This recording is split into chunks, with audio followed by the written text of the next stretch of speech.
Thanks everyone for coming today. And I will go ahead and share my screen, Travis, if you don't mind, if you can hear me. Why don't I go ahead and share my screen?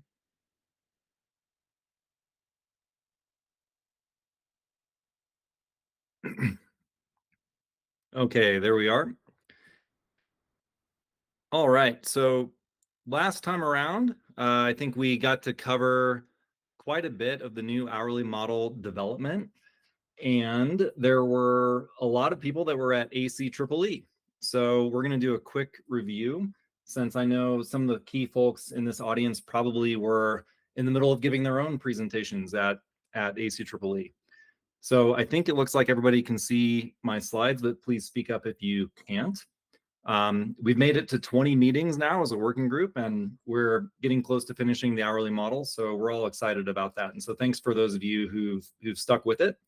And I think we've got some exciting progress to share today. So we're going to start just with an agenda. Documentation, everybody's favorite topic. We're going to talk about what's out there now because we've been working hard in the background. Yeah, Travis, nobody can hear you, man. So it's been silent this whole time. And then we're going to run into a recap of the last meeting. And Travis, if you can speak up and we can hear you, we'll switch right over to you. Then we're going to talk about some of the new model changes and finally give some population level results and next steps. So we are busy sleuthing away at documentation, in particular for the new daily and billing models, which is now up and live. And of course, no model and no open source repository is complete unless you've got that complete documentation that people can look at and review. So the link that we've shared here, anybody can access it and it'll take you right to all of the updated documentation. And we're in the midst of working on the hourly documentation as well, as we're also close to finalizing that model. This is just what the page looks like. So you're able to get into the details, and it should be a very well organized run through of exactly how you call the functions, what all of the parameters are, how you install the repository, all of this good stuff, like the licensing, everything should be in here. And I would encourage anybody to dive in, take a look.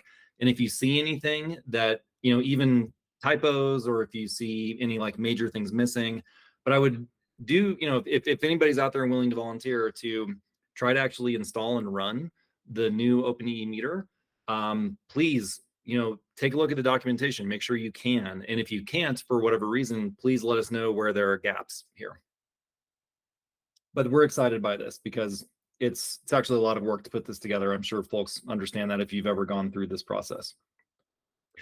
So just recapping very quickly, at this point, we're honing in on a finalized version of the new hourly model. We've tested many models. We tested decision tree type of models. We tested regressions. We've tested even neural net models. And we've settled on a current version of the model that utilizes an elastic net framework, which we've been over before, so I won't go through it here again. And we're seeing that we've got a 3x increase in computational efficiency. And we've incorporated new inputs, including solar irradiance data, that's GHI. And that's particularly important, of course, when we're trying to model solar PV customers, as well as being able to incorporate supplemental data. So the model is much more flexible now at being able to incorporate any kind of other metadata or time series data that you might have available. So you might know, for example, that a customer got an electric vehicle on a particular date, or that a customer purchased their solar PV panels and had them installed on a particular date, or that the customer, for instance, has a pumping system and that pumping system runs during these particular times. So the modeling framework is very extensible to these kinds of things. At this point, we haven't tested anything specifically that we would recommend incorporating into a sort of OpenEEmeter, like LFE approved OpenEEmeter formulation. But the model is very extensible to those kinds of things now, which should make development on top of what we're doing at the moment much easier than it otherwise would have been, which is very exciting because we all know the industry is changing fast. And there are many other kinds of uses that are impacting demand. So we also have incorporated an interpolation algorithm, and we'll talk a little bit about why that's necessary. Travis, is that you? Yep. Can you hear me now? Yeah, we can hear you. So I've just got us to the recap point in the presentation. Why don't I stop sharing and pass the baton to you? All right. Thank you for taking over while I was having some technical difficulties. Mm-hmm.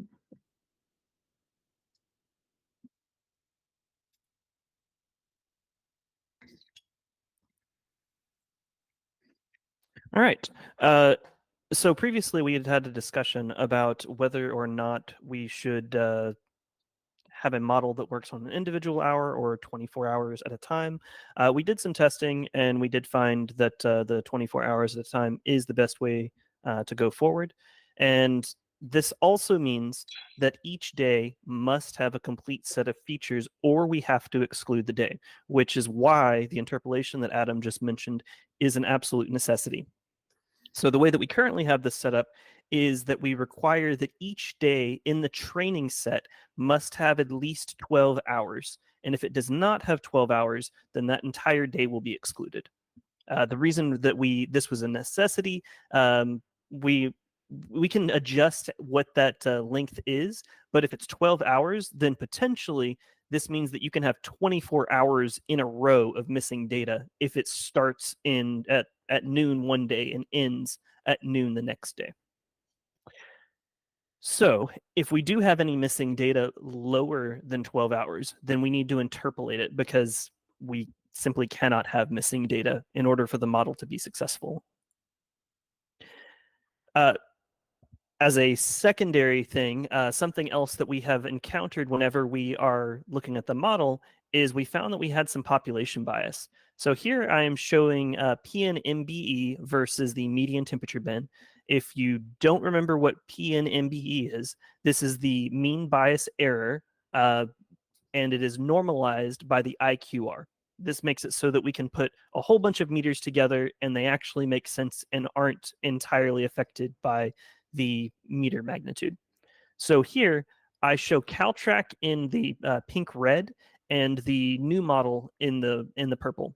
And the big problem here is that we are significantly we're maybe 3 times the amount in magnitude of the bias error. And this to us it was a big problem, bit unacceptable, particularly in the first and last bins, which are going to be the bins that are typically going to be most represented in any kind of demand response event or with peak hours and so forth. So we were hoping that we could reduce these down. So we questioned ourselves on how we would go about in fixing this. The first option was to bin the temperature. This would be very similar to how Caltrac 2.0 handles this problem. And then we would do this by creating n number of bins of temperature for each day. And so each day would have an associated aggregated amount. That could be a mean, a median, quantile, what have you. And then we put all of those bins together and treat them separately. The other way is that we could attempt to linearize the temperature response. We did not go this route because it would not be trivial to do. We don't exactly know what kernel we would have to apply to the temperature in order to get kind of a linear response out of it. And it's almost certain that doing this on a per meter basis would also be different, and so it would require new additional fits to test whether or not the altered kernel is best. So ultimately, we decided that in the interest of keeping computation time low, that we would see if we could accomplish this with binning by temperature. Now, the way that this is actually implemented is I mentioned that we could use many different aggregations in order to bin it, and we have found that the best result that we get is by actually just using the average. So that's easy enough, and that is the option that we've chosen. The binning options becomes a bit more difficult to solve. At first, we were considering this as 2 options where we could choose the same number of days per each bin, or we could choose the same size of bins. So basically, you would say, I want 5 bins. And the result that you would get out of this on one would be, okay, well, I will put 10 days in each bin. The second way is that we make the bin width the same. So we say we want 5 bins, and each of them will be from like 70 to 75 and then 75 to 80. This is the option that was winning according to uncertainty metrics. However, we realized that would be a bit of an issue, because if we keep that same bin size, then what happens when suddenly all of the data that we've been training this on in California, which does have some pretty broad climate zones in it, but one that it does not have is cold weather climates. And so the concern was, well, if we are specifying the number of bins, what happens if the behavior is basically the same, but then you just add on some additional data to the lower end? And this is what led us to actually doing a set bin size. So for example, every bin is 15 degrees Fahrenheit. This does have the unfortunate side effect of now this model is no longer we have to specify that this is in degrees Fahrenheit, as opposed to being able to throw in any temperature scheme. It's not that big of a deal. It just means that you have to change your units before you input to the model, but it is something that should be noted.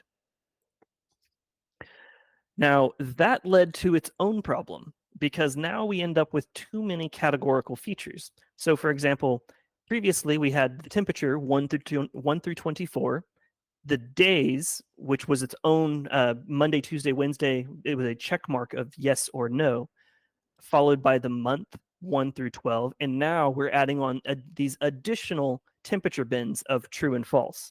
All of these are categorical features.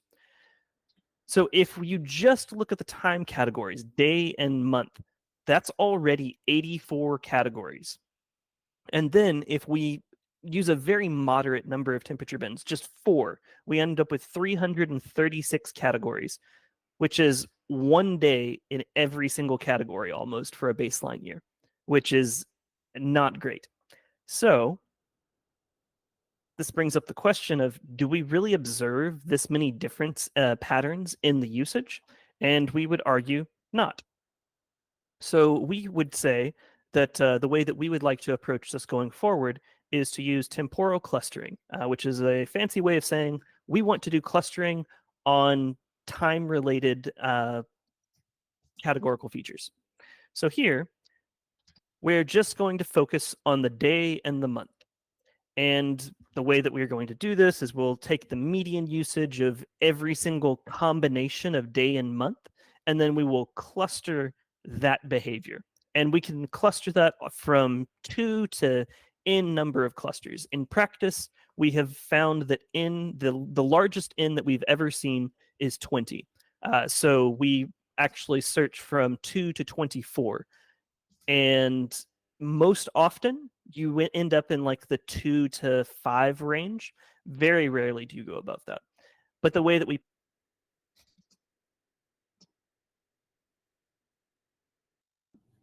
lost you, Travis. is basically looking at the distance within a cluster, distance between clusters minus the distance within a cluster, and then divide that by the max of those two, which is to say, we want these to be as separated as possible. So a bigger number is the best clustering and the best number of clusters. And we'd search every single one of these so we know which one is the best. Just to give you an idea on how this actually works, this is an example, just a daily example of an example meter where we have reduced the temporal clusters from 84 to 2. And if you look at this down at the bottom, this shows all the different combinations of month and day. And you might notice that the ones that are different colors are 5 and 6, 5 and 6, 5 and 6, which also happens to correspond to Saturday and Sunday, which is to say, this meter has different behavior on the weekends versus the weekdays. So the weekdays, we have a typical usage. We are going up to the centroid here up to 10, and then we drop back down in the evening. Whereas for the weekends, it is almost a static 1.5. So this is most likely some kind of a commercial office building or something where it's utilized during the weekdays and not during the weekend. The clustering algorithm has basically already decided it's going to split these two apart, and so it will have one behavior for cluster 1 and another behavior for cluster 2. This also works for the example where perhaps we might have different summer behavior. So here, look at the month. We have 6, 7, 8, which all happens to correspond to summer. And summer has its own unique behavior where we get the big dip and the large rise. And this is kind of expected as you're going to be increasing your AC usage. You're also going to have a significant amount of PV generation. And now, if we flip that around and we look at the non-summer days, we don't have much of that rise behavior. We still have somewhat of a decrease as we're still generating power, and we have some interesting things going on here at the beginning. However, for us, we have basically made it so that the algorithm will cluster this and detect this automatically without us needing to put information in beyond just standard meter data. And you might notice that I have only shown 2 cluster examples. Well, I just wanted you to assure everybody that this does work for more clusters than just 2. Here is an example of 3, where this first shape here is going to correspond to these blue, which is again pretty much summer. Cluster 2 here is going to correspond to most of the rest of the year, and then we appear to have primarily a winter cluster in the green, I believe. Again, all of this to say we can drastically reduce the month-day categories from 84, where we were actually specifying that every single month and day are separate, to this new clustering behavior, where we can put all of those together in days that are similar, treat them the same. And as I mentioned before, 24 is the maximum that we have set in the algorithm. This is not it's not done for any particular reason other than just to minimize the amount of computation is done. 20 is the largest that we have ever seen, and so 24 seemed like a safe guess to basically say we're probably not going to go above this. And with clustering, you must always cluster to at least 2. So 2 is the minimum. However, even if a building were better off not being clustered and every day being treated the same, 2 is still going to be a pretty small number, and you're just dividing that data in half, and you'll basically get more or less the same result. So in the end, this is acceptable, and the way that we've decided that we're going to solve our problem of having too many categorical features. Now, before I go on to the more model changes, are there any questions?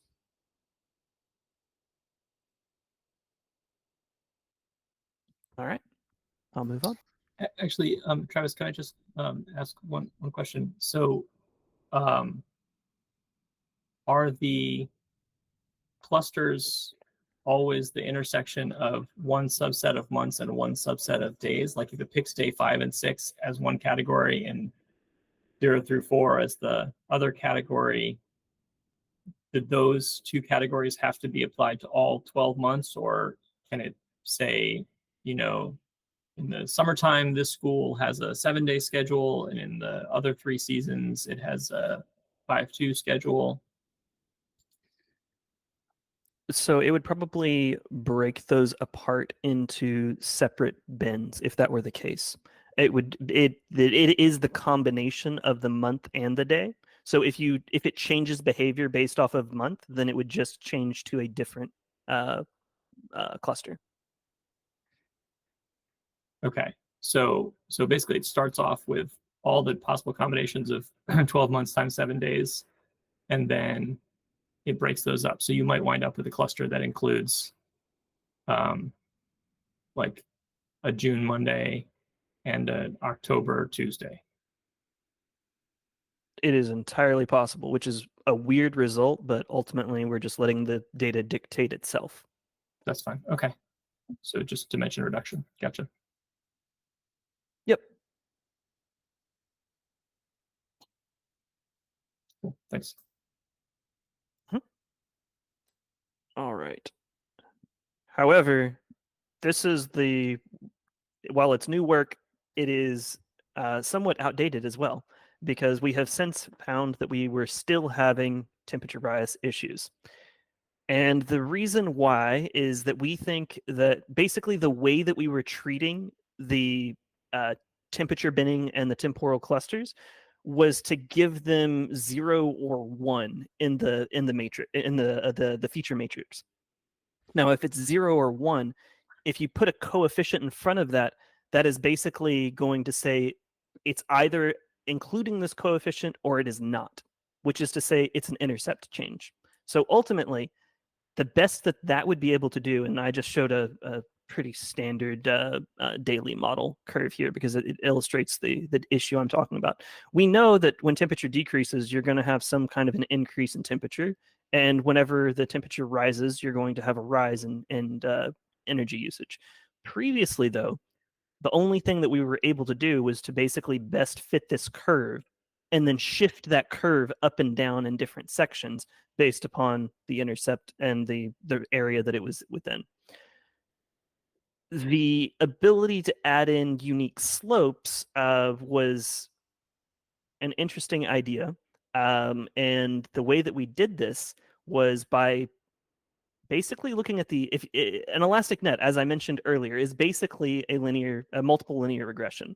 And in a multiple linear regression, you can look at the interaction effect between coefficients by multiplying them together in any number of interactions. So we can basically create unique slopes by looking at the interaction between temperature and temperature binning, because temperature binning is, does it belong to this temperature bin, yes or no? So if we multiply all of the temperatures by those temperature bins, they will all show up as 0, or they will show up as the actual temperatures that exist. And they will never overlap, because every single day is yes or no on belonging to this temperature bin. So basically, we've just split apart the temperature into many different time series so that each column of temperature can have its own unique coefficient, which manifests as, basically, going back before, this is kind of how Caltrack deals with things, where every single bin has its own unique slope and intercept.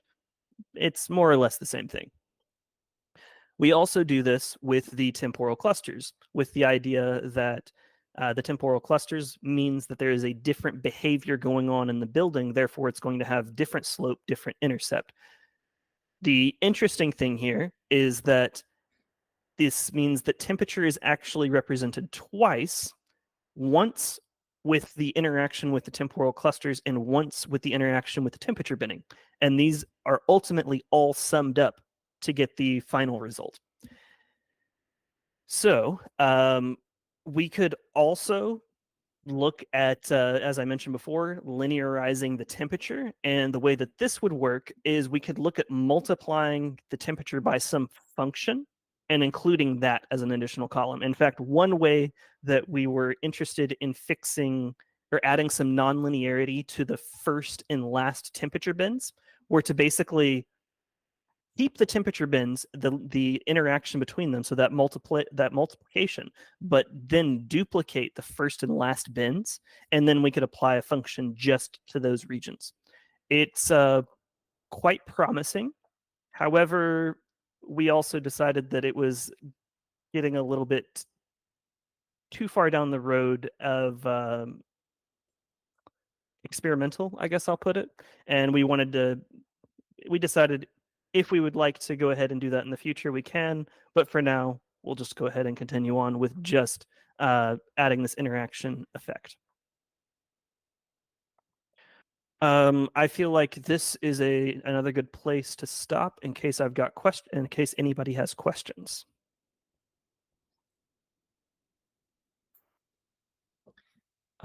Yeah, thanks, Travis. So you're showing an example here with the daily model, and so the binning is happening on the average daily temperature, and in this model, each point is going to be associated with one average daily temperature.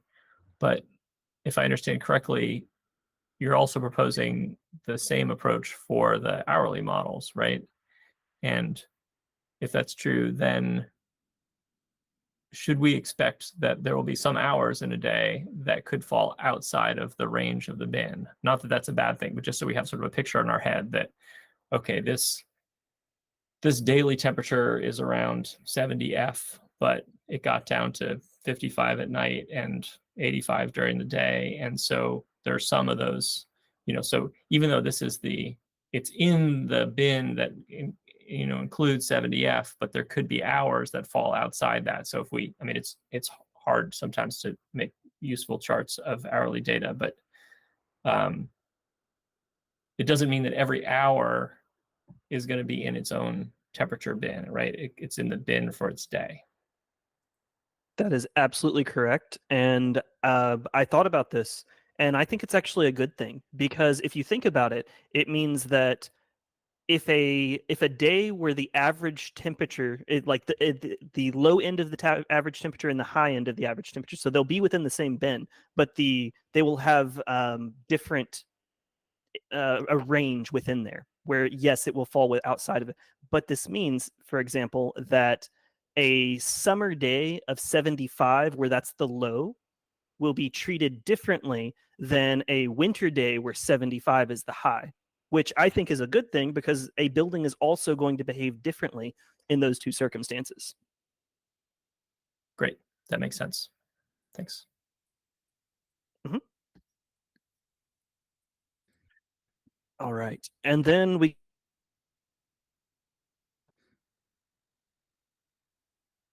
was done on approximately 35,000 residential and commercial meters. Of these,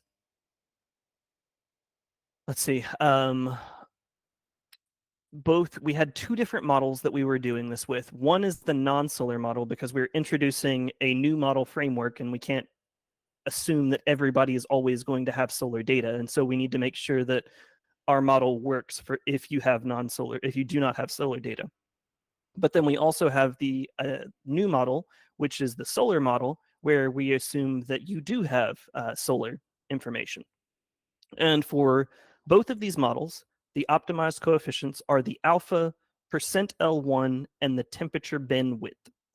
And for alpha, if you're unfamiliar with an elastic net, is the amount of downweighting that happens to each coefficient. The percent L1 is basically how do you downweight those coefficients? Do you take the mean absolute value of all of them, or do you do more like a root mean squared of the coefficients? This has different behaviors in an elastic net. For the first, which is kind of like an MAE sort of approach, what ends up happening is this whole procedure begins to act as feature selection. So it wants to push all of your coefficients towards 0. Now, this is, of course, balanced out by the mean squared error, so you can't push everything to 0 unless it doesn't affect the error overall of the model. Meanwhile, the L2, what it seeks to do is it seeks to pull all the magnitude of all of your coefficients to be similar to each other. It's always a bit of an unknown on which of these is more important, and that's why this is actually it's how you downweight is unknown, which is why it's an optimized parameter, as well as how much you should downweight is also an unknown parameter, thus it is an optimized parameter. Similarly, we have this new temperature bin width, and we did not know what this width should be. So in the optimization, we allowed the temperature bin width to go from 5 degrees Fahrenheit to, I think it was 25 or 30 degrees Fahrenheit. So a pretty extreme range here. You're going to get a vastly different number of bins. Now the objective function. With the objective function, we looked at the annual PNR-MSE, the annual PNMAE, which is the mean absolute error. All of these equations, by the way, are here on the right. And we also looked at the oh, that is not temperate. That is supposed to be temperature. The 0.5, the 5% and the 95% temperature quantiles. From that, we looked at the PNMAE. The reason why we were looking at this is because we noticed that we were having pretty significant bias in the low temperatures and the high temperatures. So we wanted that to be represented within the objective function. And then the last one, this only corresponds to the solar model, but we looked at the worst PNR-MSE GHI bin, which is to say we binned all of our values by clear sky minus GHI.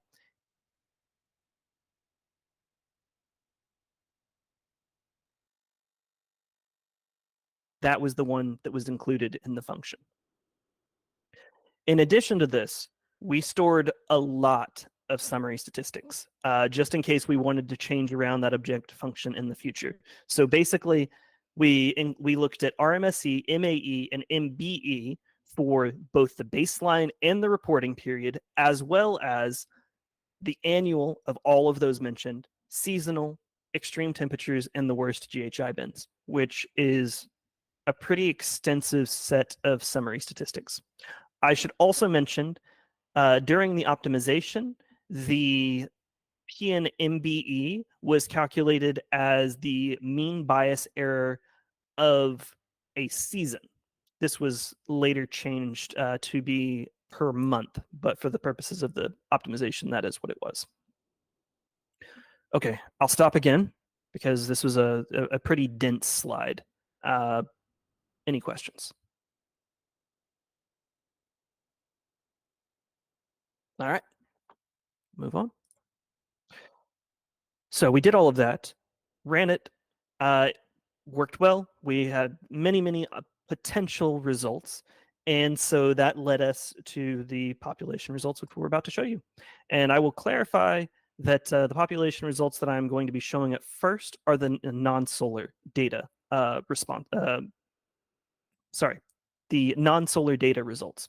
And the reason why I'm going to be focusing on the non-solar data results are because we want to, one of the first goals of this entire changeover is to make it so that the new model is roughly as good as Caltrac 2.0, so that we can just replace Caltrac 2.0 with this model. But first, we have to prove that.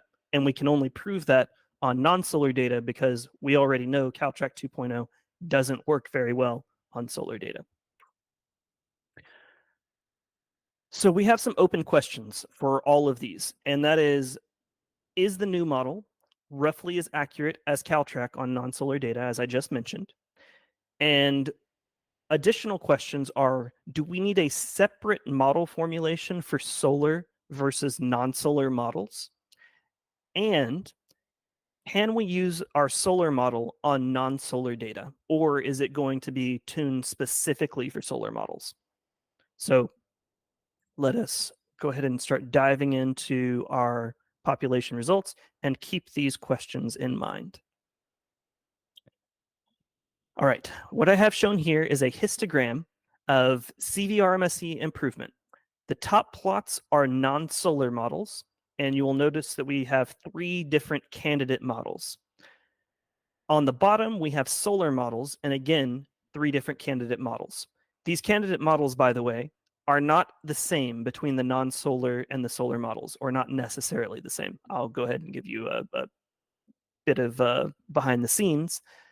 Model 1 for each of them is basically the best model that was fit.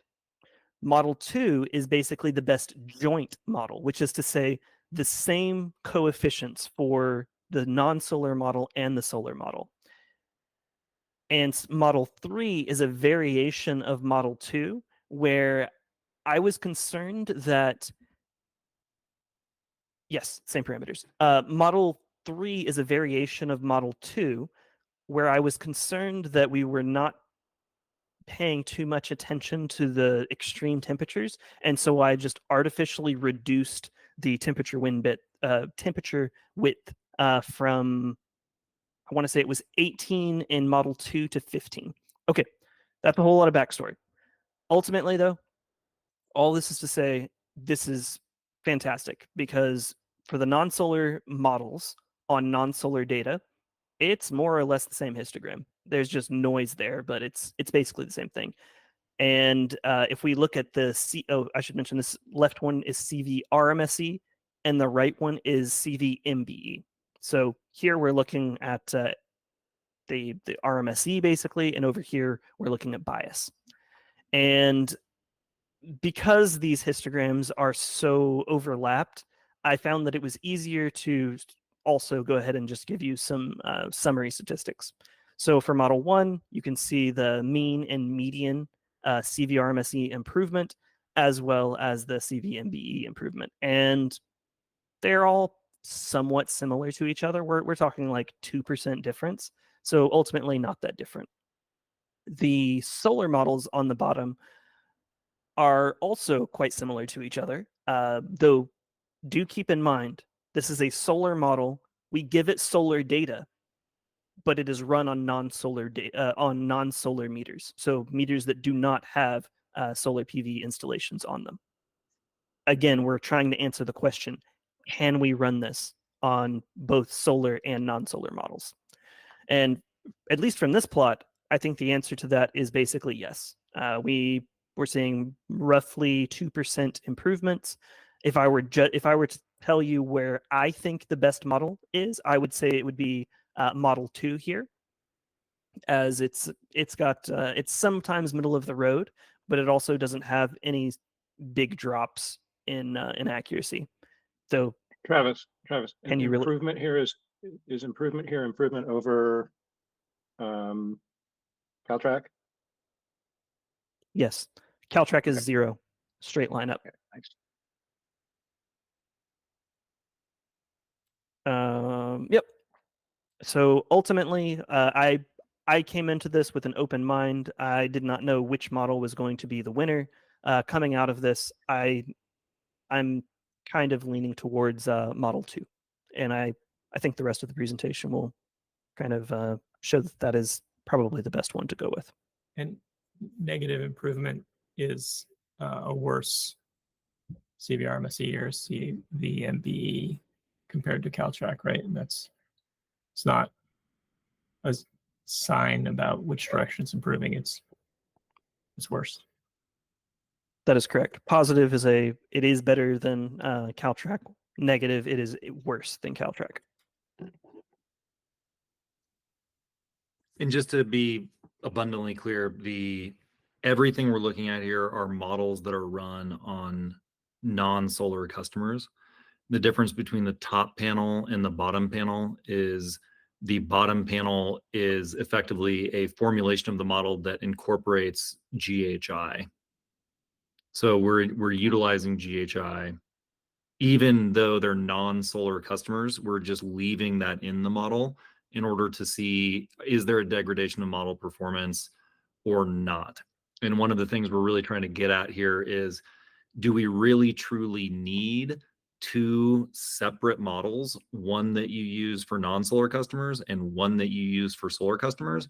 Or can you get away with very little degradation of model performance by having the same model that you apply both to solar customers and non-solar customers?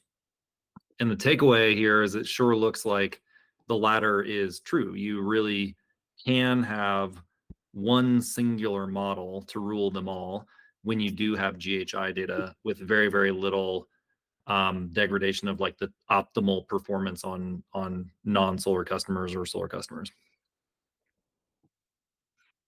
Gotcha. Thanks. I misinterpreted that label. Is the cutoff at positive 20 for the CV MBE just a charting artifact, or is that something about the data that's the most it could improve?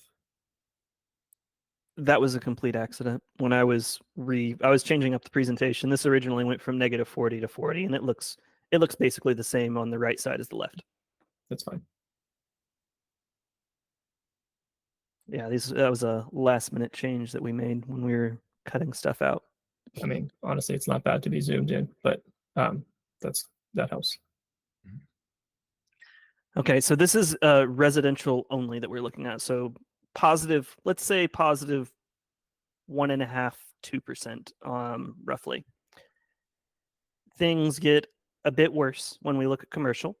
We basically are flip that around. So now we're at negative 1.5, 2. Again, I tend to prefer Model 2 here, as it's roughly middle of the road, which is to say, over here on the number 3, we get negative 2.4, which is the worst that we see, whereas this is the lowest decrease. Meanwhile, it's roughly the same over here, and for the solar model, it's the best. Over here, it's somewhere in the middle. So I tend to see that Model 2 is basically a good candidate just in general. But it is somewhat disheartening, I will say, to have negative numbers. But the flip side of this, we're not talking about big percentages, and I think that it's still more or less of a wash compared to Caltrack 2.0. Did you look at all at what types of models are getting a lot worse, or even like moderately worse, right? Like we've got a lot of models in here that are in the 10%, 5 to 10% negative improvement on CVRMSE, or 10 or 20% on the CV MBE. And did you dig in at all to like, were those just sort of like poorly fitting models before, and so like they were garbage anyway, we haven't lost anything, or that there's just like such a tiny error coefficient in the old model that like, yeah, it changed and it's 10% worse, but it's like 0.1 to 0.11, like, sort of like it isn't really meaningful that it's gotten smaller. I mean, I'm looking for something to address whether we should be worried about some of these that have gotten worse, right? Like, are models missing something systematically, or is this just noise? So we did apply a cutoff of CVRMSC must be less than or equal to 1 for all of the meters. So there's no terrible meters in here.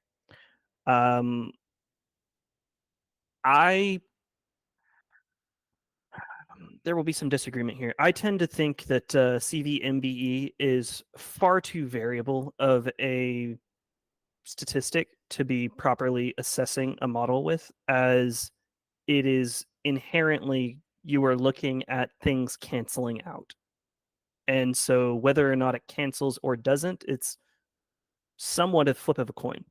And that's why I don't think that you can really assess this on a per meter basis. I think it has to be done on more of a population level. Now, that is a different statement to the CVRMSE. The CVRMSE is something that we could assess on more of a model by model basis. And to answer your question, no, we have not looked at the individual meters that are doing worse. And when you said you threw out the incredibly poor fitting models from both populations, any comments about like the percent of models that fail to meet that quality test? Did that change, or did you look at all whether there's overlap? Like, is it basically the same set of meters that fails for both models, or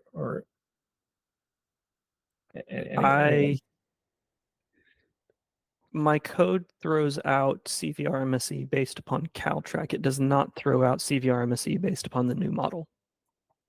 As far as the number of models, that's not something that I output. This was all done, honestly, very late last night. I'm not going to throw any stones there. I've been there. So deadlines are good, but sometimes they creep up on you.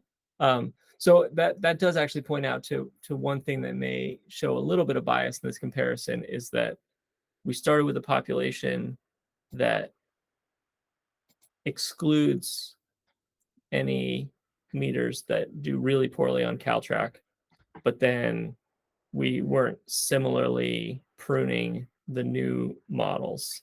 So we don't get to take any credit for models that Caltrack did terribly on, but now we've saved them. But we are getting penalized for models that did okay before, but got worse now. Is that fair? That is fair, and yes, that's definitely not fair to the new model.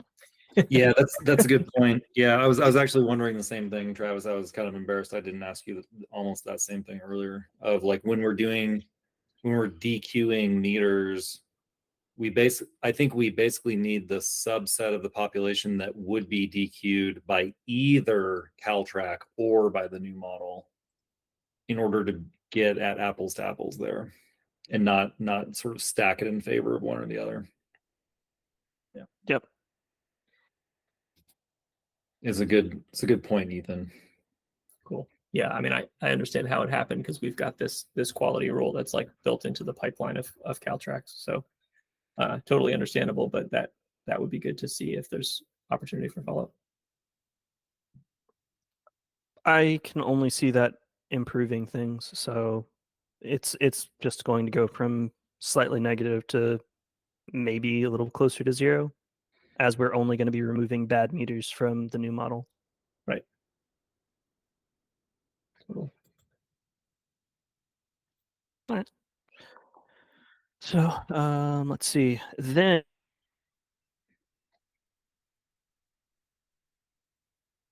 specific analysis that is just focused on temperature binning. And again, for this one, we have non-solar at the top, the solar model at the bottom. The top plot, both of these are CVRMSC.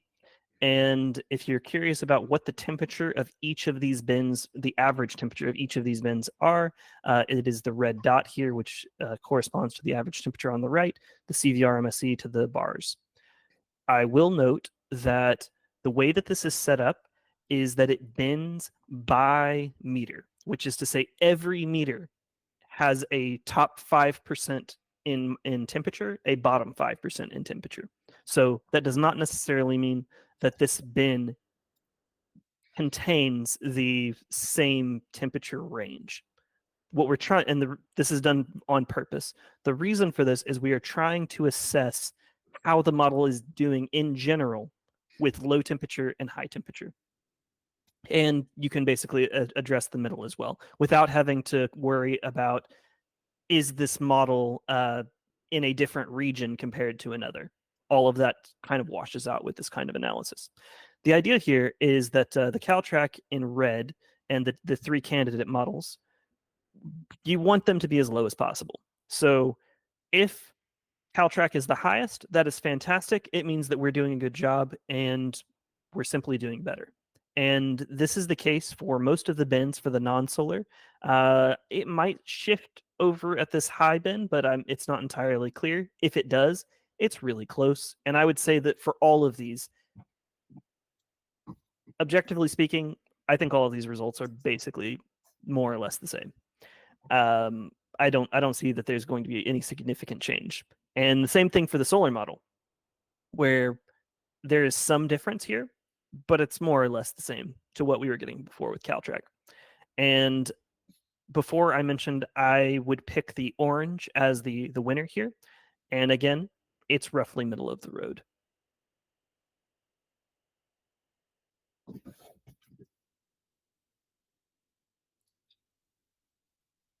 So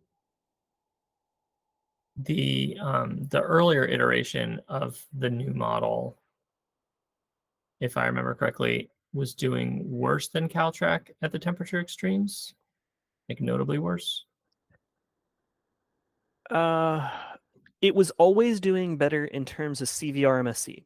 However, the next slide will show you the CVMBE, which is where you will start seeing pretty big differences. But whether or not we are analyzing that properly and what it means is a bit up to debate, to be honest with you. And this CVRMSC, this is just within the bin, right? Yes, that is correct. and you're just averaging across the population. Correct. Each bin is like the bottom. So bin 1 is the bottom 5% in temperature. We pull all those points out. We normalize each of those by their average usage, average all of those values, and then you get this result so that we can basically average out the error for each of them individually. And when the scale goes to 1.0, that's like 100%, or one. It's not 1%. Or is it 1%? That I want to, CVRMSE is not changed to temperature or not changed to percentage. So I do think it is 100%.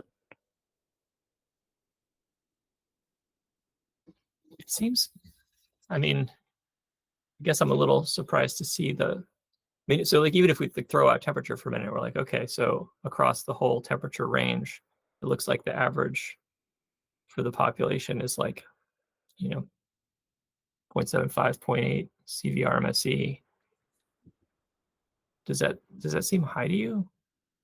I don't think it does actually seem high, because remember that CVRMSE is a metric that is taking in this case, like really variable hourly data.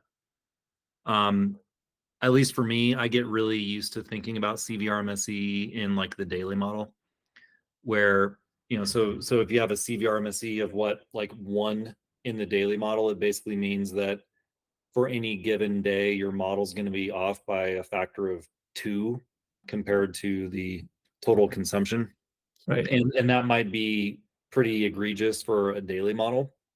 But if you break out that day into all of the constituent hours and you say, okay, the model is going to be off by 60, 70% for any individual hour, I think that's actually just a indication of the level of underlying variability in the data on an hourly level.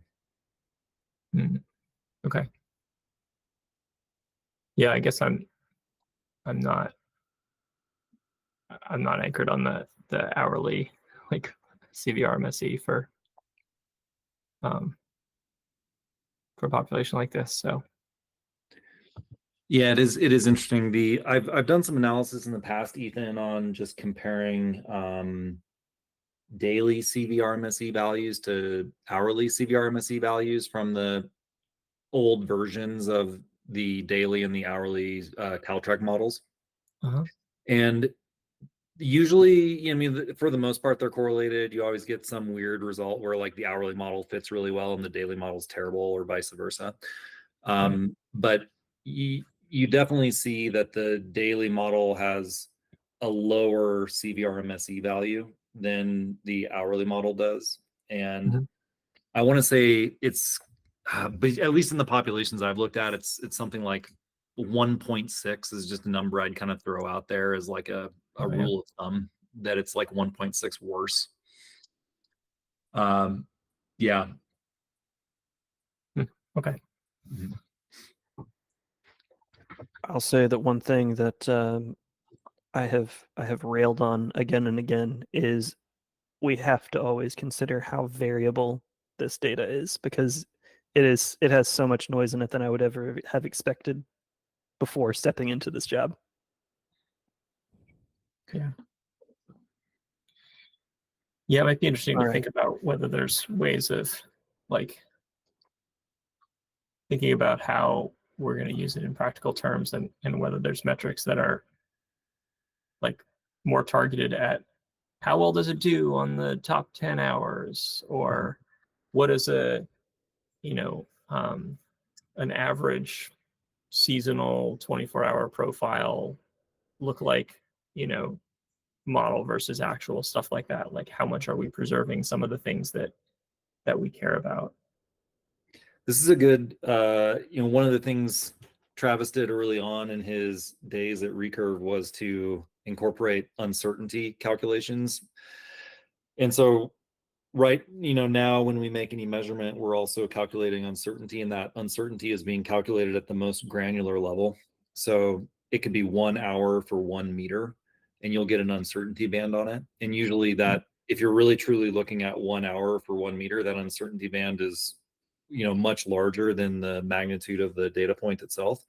But by aggregating, then you can see how that uncertainty comes down.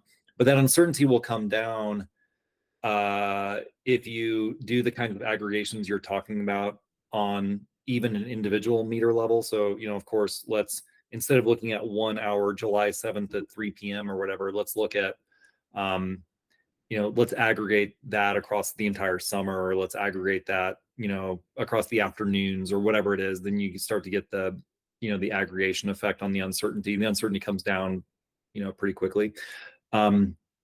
But the other way it will aggregate is across populations. So if you have 500 participants, then uncertainty will come down quadratically. And ultimately that's probably the metric to get at that kind of analysis, I would guess. Yeah. All right, moving us along. Here is the plot that was mentioned, the CVMBE. Again, everything's the same, but here you start to see kind of general behavior. Some of it I think is definitely within the data itself, as both Caltrack and the new model follow it. However, for reasons somewhat unknown, Caltrack tends to do slightly better in terms of this bias when we break it out by temperature bin. And as I mentioned before, the biggest concerns for the new model are this first and last bin, and this is you can clearly see why, as there is a difference between Caltrack in both of these versus the new model.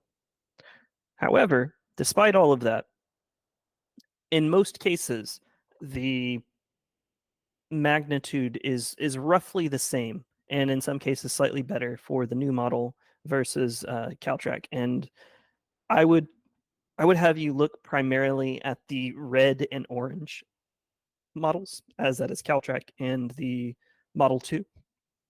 And you can see that they perform pretty well compared to each other in many cases. And yeah, I think that it's not a great result, but it is an acceptable result. And then we look at the solar model, again, much the same story, where we are roughly the same in most cases, though it is clear that Caltrack is winning whenever it comes to this.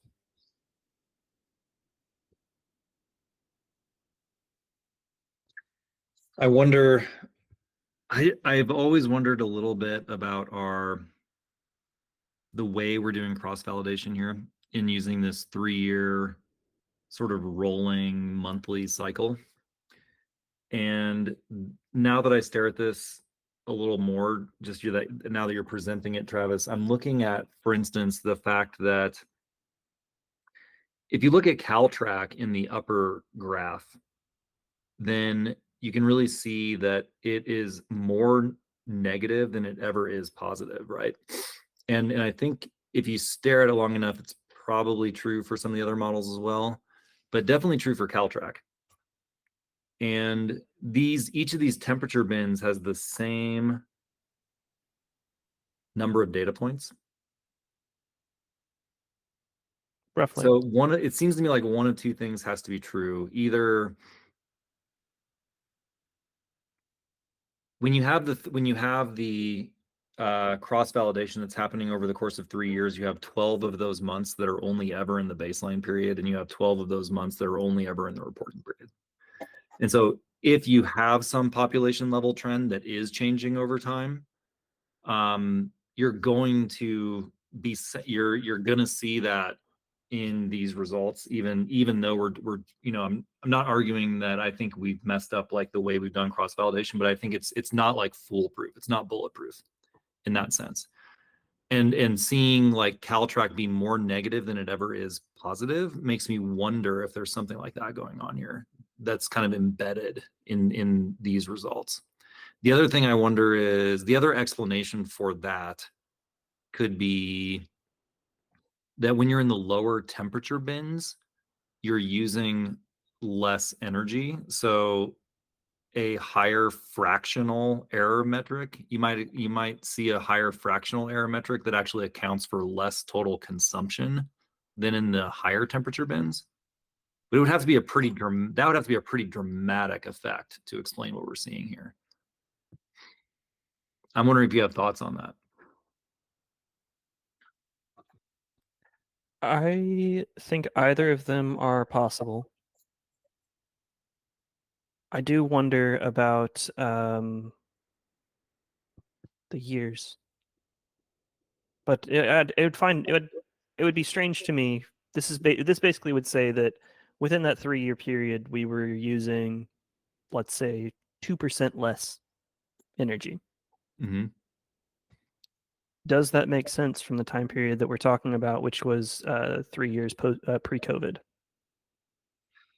I mean, we see pretty typically when we run comparison group corrected calculations on large populations of residential customers, even well after COVID, we definitely see 1, 2, 3% quite often, like that level of a correction.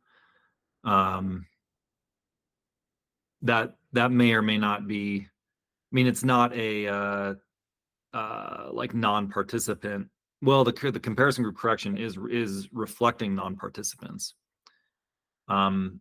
We should look together at some of the more recent measurements we've made and just kind of ponder that a little bit with this. But the bottom line is, I think there Can I just go probably away? is some kind of a temperature bias curve, and it clearly exists. It clearly exists. It certainly exists for Caltrack, and it clearly exists for the new models. The question is, Yeah. is it something we can swallow, you know? Right. Let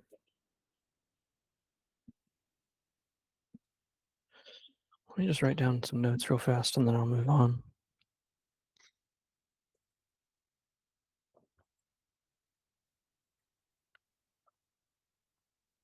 Okay. All good points. All right, and then we move to the commercial results. The commercial results are a bit more of a mixed bag, and this is not unexpected given the annual results that I showed earlier, where we are slightly worse in CVRMSE. Much like I said for the positive that we were before, though, I would consider most of these to be more or less the same because they are quite similar to each other. And this includes both the positive that we're seeing in this non-solar model, or sorry, the negative that we're seeing in the non-solar model and the positive that we're seeing in the solar model. I think it's just more or less noise at this point.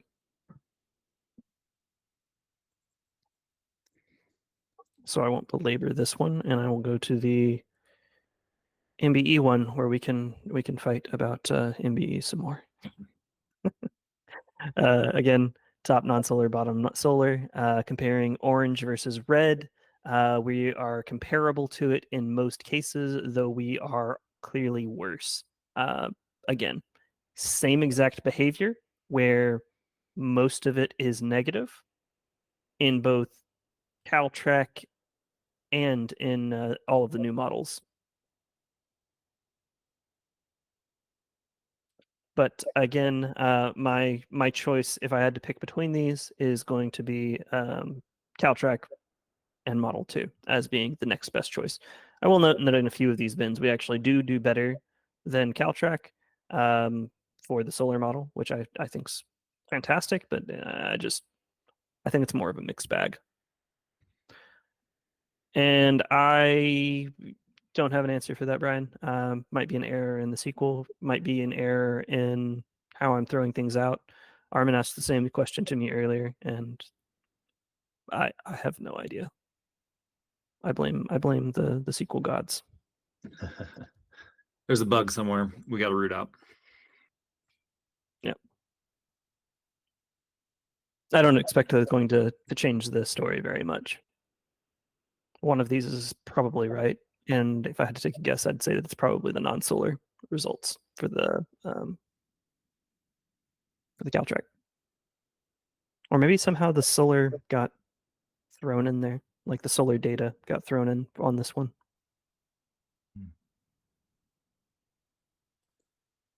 Anyhow, moving on to the real fun, and that is the population results of the solar data. And would you like to take over on presenting, or I can actually No, you can keep, add yeah, you just as a keep the screen. Yeah, Travis, it's all good. Yeah, so we're Okay. getting near the end here, and like Travis said earlier, most of what we've talked about today has been focused on non-solar customers because that gives us the greatest direct comparison and most competition, so to speak, to Caltrac 2.0. And it's pretty clear that on that front, there's many areas where the model is performing much, much better. And then there's this temperature bias curve that sort of continues to be a little bit of a head scratcher for us. And we're wrapping our heads around that kind of as we go. But I want to bring us back here to probably the biggest single reason why we undertook this whole effort in the first place. And that is when Caltrac was developed in 2016, most customers, the vast majority of customers did not have solar PV. I don't know exactly what PV saturation rates were, but they might have been less than 5% at that point, or 5% or something like that. Now we've got areas of the country, including in California, where solar PV saturation is more than 30%. And it's growing every day. And Caltrac 2.0 was not really built to handle solar PV customers. And just by way of a quick little story, I was at PG&E when Caltrac was being developed, and we launched the first pay for performance programs that were going to use the OpenEEmeter to make measurements.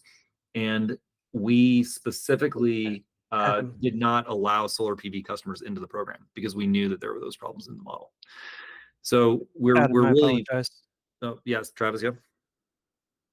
Can you take over presenting? I need to Oh. run a little early. Oh yeah, you got to run. Okay, I'm happy to do that. 1 second. Here, let me get to the same place you are. Okay, share. Here we are.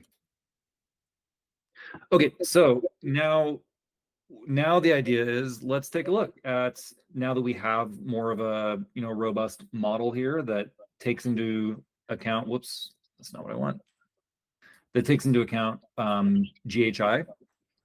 How is it looking on solar PV customers? And specifically, we want to be looking at, we wouldn't expect the model to be enormously different necessarily than Caltrac 2.0 when it comes to the middle of the night, or 6 a.m. before the sun has risen necessarily. So what I've done is isolate the hours where there is sun shining, and to then look at how the model is performing versus Caltrac 2.0, which in this case is OpenEEmeter 3.0. So the data points in this graph that are green open circles are representative of Caltrac 2.0 / OpenEEmeter 3.0. And then the other data points are these candidate models that we're looking at. And then the x-axis is the average irradiance difference per bin. So each of these bins incorporate the same amount of data, the same number of data points, and I've binned them according to the irradiance difference that occurs during hours where there is sun shining. So over here on the far right side of the graph, we have these data points almost certainly are coming from hours where it's kind of midday, there's a lot of sun shining, and there's a big difference between the clear sky solar radiance and the actual solar radiance. In other words, these are cloudy hours. Whereas data points on the far left, either these are hours where there's not a lot of sun shining in the first place, or they can be entirely sunny hours where you're not going to get any real difference between the clear sky solar radiance and the actual solar radiance. And so we can see, it's abundantly clear that the new models, no matter which one you choose, are dramatically improved with respect to their performance, and that becomes clearer and clearer in the data points where you would expect to see the greatest discrepancy between a model that doesn't know about solar irradiance and a model that does know about solar irradiance. And if you look at this cluster of points here on the far left, this kind of confirms what you would intuitively expect, which is, okay, Caltrac 2.0 is significantly overestimating consumption during sunny hours, and starts to really underestimate consumption during cloudy hours. But in the middle, you get several data points where it's about right. And that's just a reflection of the fact that the model that is not aware of solar irradiance is doing its best to just kind of naturally balance the sunny hours and the cloudy hours, because that's representative of the data that the model is being trained on. It's some sort of 20% cloudy kind of situation on average. So that's why the model is sort of performing the best at that point. So let me stop there and just see if there are any questions on this front. But this is a clear indication that any formulation of the new models that we're looking at are doing what we fundamentally started out this process to accomplish, and that is to provide a much better measurement of solar and a much more reliable measurement of solar PV customers. Any questions here?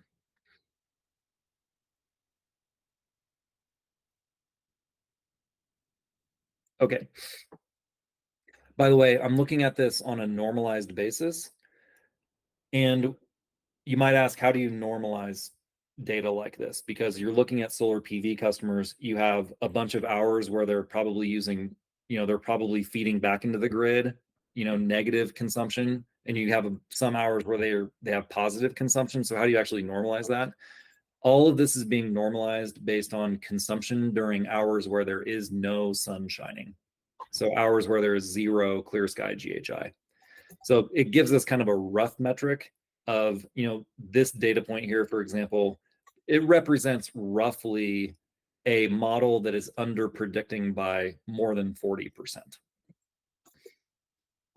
Okay, so we can also then say, all right, let's forget about Caltrac for a minute. Let's look at these candidate models and let's see which ones are performing the best. And we've got the, it's version 0, 1, and 2, or whatever, 1, 2, and 3, as Travis has labeled them.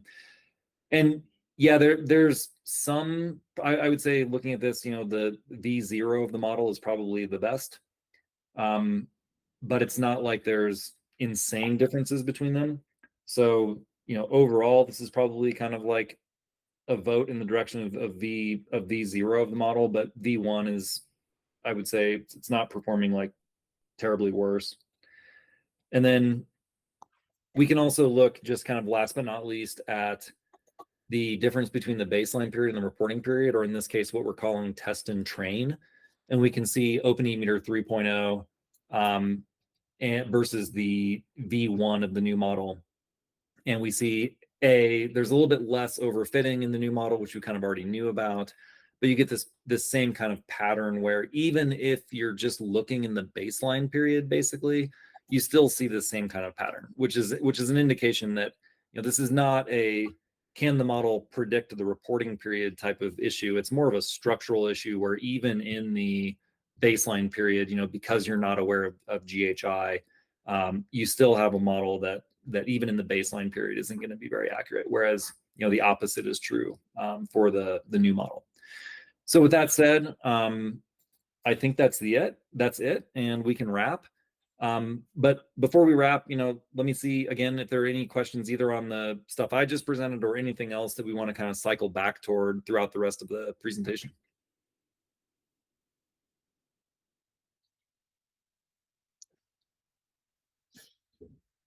No, I think this is all helpful. I mean, still hoping to get a free day or two to try running some of my own data through this and see what stuff looks like compared to prior version and some of the peak days. And I mean, the projects I'm working on right now are in the Northwest. They're not hugely different from the climate that you guys are dealing with, except maybe cloudier. So if anything, we'd expect to see more advantage from some of the GHI factoring into the model. I mean, I particularly like that one of those last charts that you're showing how much improvement there is from the on the days where there's a big difference between GHI and clear sky.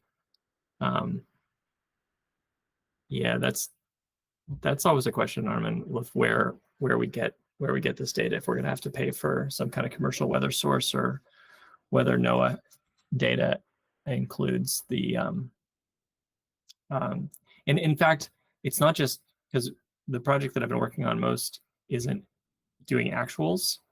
It's just projecting everything. And we've been doing TMY3, and I don't know if there's a radiance of TMY3, but TMYX is actually becoming the preferred typical weather for the Northwest, because while it doesn't forecast climate trends, it at least has more recent years going into the normal period. Isn't stuck with the 1980 to 2010 period, which is like, particularly in the Northwest, where they've got these, heat dome experiences that are, just crazy outside the norms. I think it's a little terrifying to to do, IRP forecasts with 20-year-old data and be like, yeah, this is fine. This is totally indicative of 30 years from now. So it seems like those, some of the peak days on the grid, maybe, particularly as we're doing net peak days, hot days without a lot of solar contribution, like that's going to be a really important situation to be able to forecast correctly. So I like that. Yeah, Armin, do you want to chime in a little bit on recommended sources for solar irradiance data? For the solar, I think NSRDB is actually a really, really good source of temperature, GHI, and all sorts of weather data, because it's in 2 kilometer. It's like really close to the Earth, and I mean the surface. And if it's like, and they have data till end of 2022. And most of the data set that I saw was like by 2023, because the project is being implemented. So it's actually the timing is good. Probably by the end of this year, they're going to add 2023. So it's updating a year before. And do you know about the typicals, whether they include irradiance? I think they do. They have. I think they do. I should check. I honestly, like, the last time I grabbed TMYX, I just cropped it down to the dry bulb because I was feeding it into the old Caltrack, and so that's all I needed anyway. And so I didn't really want to, since I couldn't just use the EE weather out of the box and I was going to have to feed in something custom, I was like, well, I'm just going to, clean this up and make it easy on myself rather than writing a big custom parser. But now that we're doing it a little more often, I'll probably do something that allows me to parse all of them. Cool. Thank you. And I think they do have it. The second paragraph talks about the direct DNI and GHI for that. They call it TDY and TGY. So, I mean, the other thing that I'm sort of curious about for forecasting is like whether any other researchers are shifting away from doing just TMY to running on multiple historical years to create a distribution of possible outcomes. Because I think particularly for peak forecasting, that seems like a more attractive option. I've heard some other folks doing that, take the last 10 or 15 years and run that and then say, well, here's your, because that's pretty common for grid forecasting to be like, well, what's your, we want, a 1 in 4 or a 1 in 10 worst case scenario. And if you're just using one typical 8760, then that's not really, it's not like a 1 in 4 of the worst hours of the TMY data set, right? It's a 1 in 4 worst hour of the year, right? You're further out on the tail for grid conditions. So, I mean, the benefit is then it doesn't lock you into some of the weirdness with TMY. Super weird that last link won't load on my browser. To beat up on it. I can probably find it. Anyway, that's helpful. I'll check out the NSRD since I guess this is part of our world now. We got to think about solar. It's good. Yeah, it's good. And I think one thing we could maybe do is just have kind of a more of a for fun or experimental session after we're kind of done actually wrapping this thing up, to show people what you can do with the more flexible modeling framework. I mentioned at the very top of the meeting that we've, the OpenEEmeter 3.0 / Caltrack 2.0 model framework it was very, very rigid. It was very difficult to incorporate other types of data, and it was already there were already many, many variables because of the time of week and temperature formulation of the model. Mm-hmm. And it was even applied like every single month at its new model. And then you've got occupied and unoccupied. You've got just like a lot going on. It's kind of an overpacked model. So adding something like GHI into that modeling framework is you're just overstuffing an already like overstuffed box. But the other aspect of all of this is we oftentimes get asked about, well, could I incorporate other categorical variables? Could I incorporate like a pumping schedule, whatever it might be? And this model framework is already built to be able to add sort of custom custom data, whether that's categorical or time series. So it's not like a sort of approved. We don't want people to use the model and then say, oh, I've added all this stuff, but it's still an approved like OpenEEmeter model. But we can continue on and test those things and like refine them and get them incorporated. Like one of the things that we're definitely thinking about is how much, like, let's say a customer gets solar PV installed in the baseline period. Okay, how much time do you need in the baseline period to say you have a reliable measurement for most customers? It's probably not 2 days. You probably don't want a solar PV system installed 2 days before a customer, has a energy efficiency upgrade, and then you're going to try to measure that energy efficiency upgrade. But is 9 months okay? Is 6 months okay? Is 4 months okay? We don't know yet, but those are the kinds of things that we could bring in here and make part of the whole package.